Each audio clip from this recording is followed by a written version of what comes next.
Fibre sector deliver $60 billion of revenue for New Zealand, up 12% over the previous year. It's obviously the trend that we've picked up across the whole of field days, but we've been picking up across the country, which is our primary sector industries are doing incredibly well, and we're really proud of them. So with that, happy to take your questions. Have you received, on a separate issue, have you received any advice or reports about the Pentagon reviewing AUKUS, and has Australia contacted the government about it? No, I haven't. Obviously, that's an issue. We're not a member of AUKUS. That's an issue for the UK, Australia and the US to work through. We've obviously been exploring whether there's any potential involvement in AUKUS, what's called Pillar 2, but that's something quite different from what the AUKUS core arrangement's about. Is New Zealand concerned it could be the end of New Zealand joining Pillar 2? No, I mean, again, it's been left very open-ended. We're exploring Pillar 2. It's been, to be honest, quite slow going, and we are yet to be invited to participate in Pillar 2. We're just carrying on the policy of the previous Labor government, which is to explore it. And staying overseas, how promising is the news that China and the US have struck a trade deal? Yeah, look, I'm sure Todd will say something more about it, but I mean, what we want to see is more certainty in the global trading environment, and I've read the reports as well. Obviously, the devil will be in the detail, but that can only be a good thing. Todd, did you have anything else to say about it? Well, Prime Minister, only that it is good that there's some certainty coming about, and I think if a deal has been done, it's welcome. We need to wait for some detail yet. It's clear that there are still going to be tariff rates on both countries, likely to be higher than the ones New Zealand faces into the US.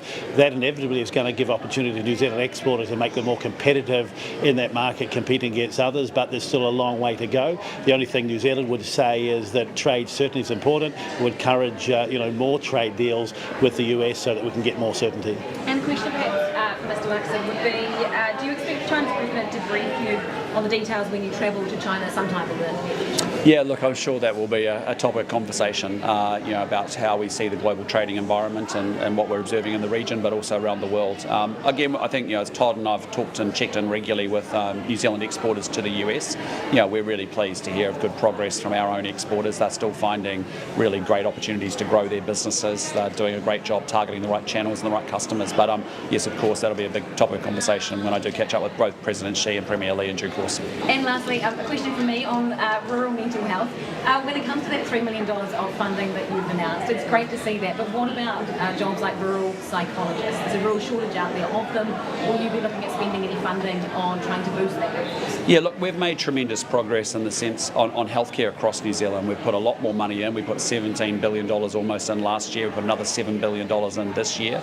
So we're putting a lot of money and funding into healthcare. The good news is that we've actually grown our doctors by 200 and our nurses by 1,700. But will so that we're making actually end up being in rural areas? Yeah, so we made good progress on the absolute workforce, but you're right, we've got challenges in parts of rural New Zealand. We've also got challenges in other parts of our healthcare system, mental health and other areas.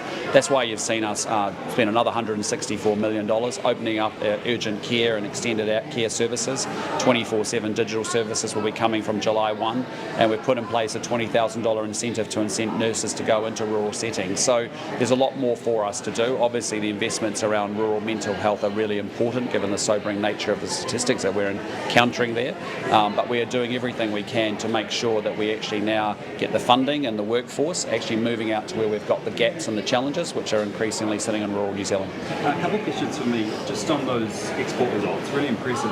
How much credit can the government take for that, in your opinion? Well, I think a tremendous credit. I mean, we've created the conditions for growth. It's ultimately up for the businesses themselves to go out and to seize on those opportunities. But if I think about the work that Todd's undertaken to make sure that we're opening up new markets, whether it's the GCC, the UAE, a 21% growth in the UK just in the last 12 months, a 28% growth into the EU by virtue of Todd bringing that agreement into earlier acceptance.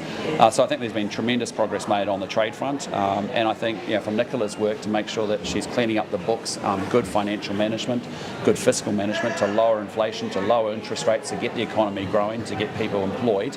That's what the work that we've been doing as a government, and we believe in, as you know, with growth.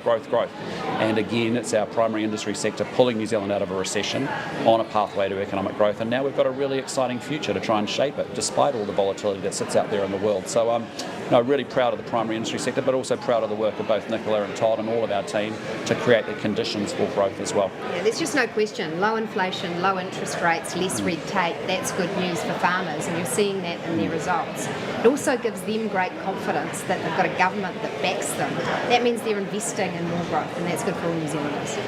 And I think, sorry, I'll just say the investment boost product that we've put in place over the budget has been fantastic. Every stall I've gone to has talked about that being one of the things that's tipping people into making a purchase decision now that makes their farms more efficient, which in turn enables them to have higher profits, which in turn leads to higher wages. So it is a sum of all of the things that we're talking about, and it's great to see farmer confidence at an all-time high. And I guess a caveat could be that those high dairy prices are great for exporters, but it can lead to high prices for products like butter.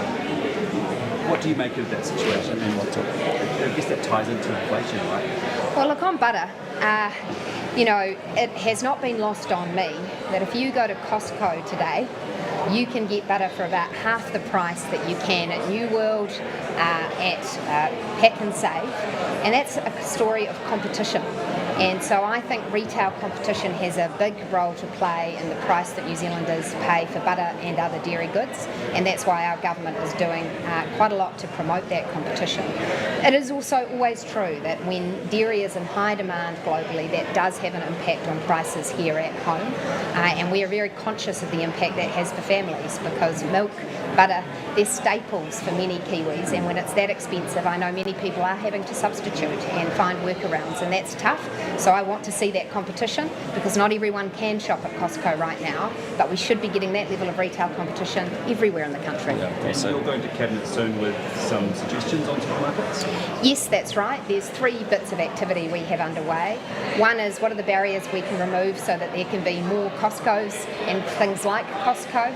The second is how can we make sure the Commerce Commission has sharp teeth so that if the big guys aren't being competitive, they face real consequences. And the third bit is looking more deeply at the structure of the grocery sector. And just on another topic, on the Reserve Bank, how do you think they handled the comms around Adrian Orr's exit? Do you think it was transparent? Well, I've expressed that I think that they could have shared the information they shared yesterday earlier. I have spoken to their chairperson, Neil Quigley, and expressed my view that they did not manage that Official Information Act request well, and that I expect them to do better. He has acknowledged that they could have and should have done better. It's my expectation that all government agencies comply with their statutory obligations and, wherever possible, are open and transparent with New Zealanders. Of course, they need to balance that against their legal obligations when it comes to employment discussions and agreements. But on this one, I think they could have pulled their socks up. Good. Awesome, guys. We'll go enjoy the great day of field days. Amazing things happening out there, and I hope you get a chance to talk to some people who are doing some incredible things. Take care. See ya. Thank you. Okay.